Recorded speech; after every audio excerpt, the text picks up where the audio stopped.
what's going on, guys, and welcome to something a bit new, and this is a Universal Monsters video. Now obviously the Universal are trying to set up a new monster cinematic universe, so we're going to go through topic videos on all things spooky, and this week I'm going to give you the history of Princess Ahmanet. That's the mummy in the new Mummy film, obviously. Now, I'm not a history scholar, but I do love a good monster film, and I'm a huge Ancient Egypt fan, so I've done my research. And so, who is Princess Ahmanet? Now, the spelling they give her in the film from the cast list on IMDb, it doesn't relate to anyone of note. However, when I did my research, I found someone called Princess Ahmanet. Well, she wasn't really a princess, it's a deity. So let's dive into this history lesson. It's going to be real quick. She hasn't got a long history, but she is one of the most powerful goddesses. Ahmanet is mostly known as the goddess of air and invisibility, and she is the female version of Amun. Now you might know of Amun-Ra, and I'll come across that a little bit later. So he was one of the most powerful Egyptian gods, Amun, and at one point he was known as King of the Gods. And when he was combined with Ra, the sun god, he became Amun-Ra, gaining more power.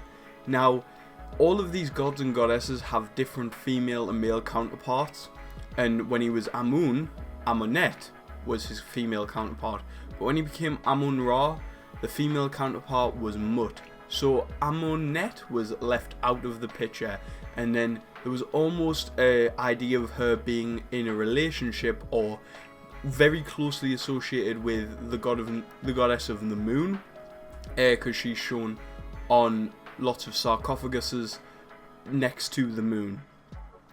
Now back to Ahmanet. We don't know the extent this film's going to go with keeping this in line with ancient Egyptian history. However, in the trailer we see her controlling birds as almost like a plague to attack people. And she is the goddess of air and is sometimes depicted with a hawk on her head or an ostrich feather. And she's also thought to be the goddess who welcomes the dead into the kingdom of Osiris, basically the land of the dead.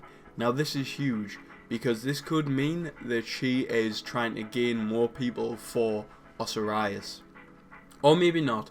Maybe it's going to be something completely different and maybe I'm completely off. So what do you want to see from these Universal Monster videos? Do you want to see my breakdown or theory videos on who is Tom Cruise playing? Because he's playing a character known as Nick Morton, and there's nobody really famous in monster history called Nick Morton from what I can tell, or what I can remember anyway. But I'll look more into that.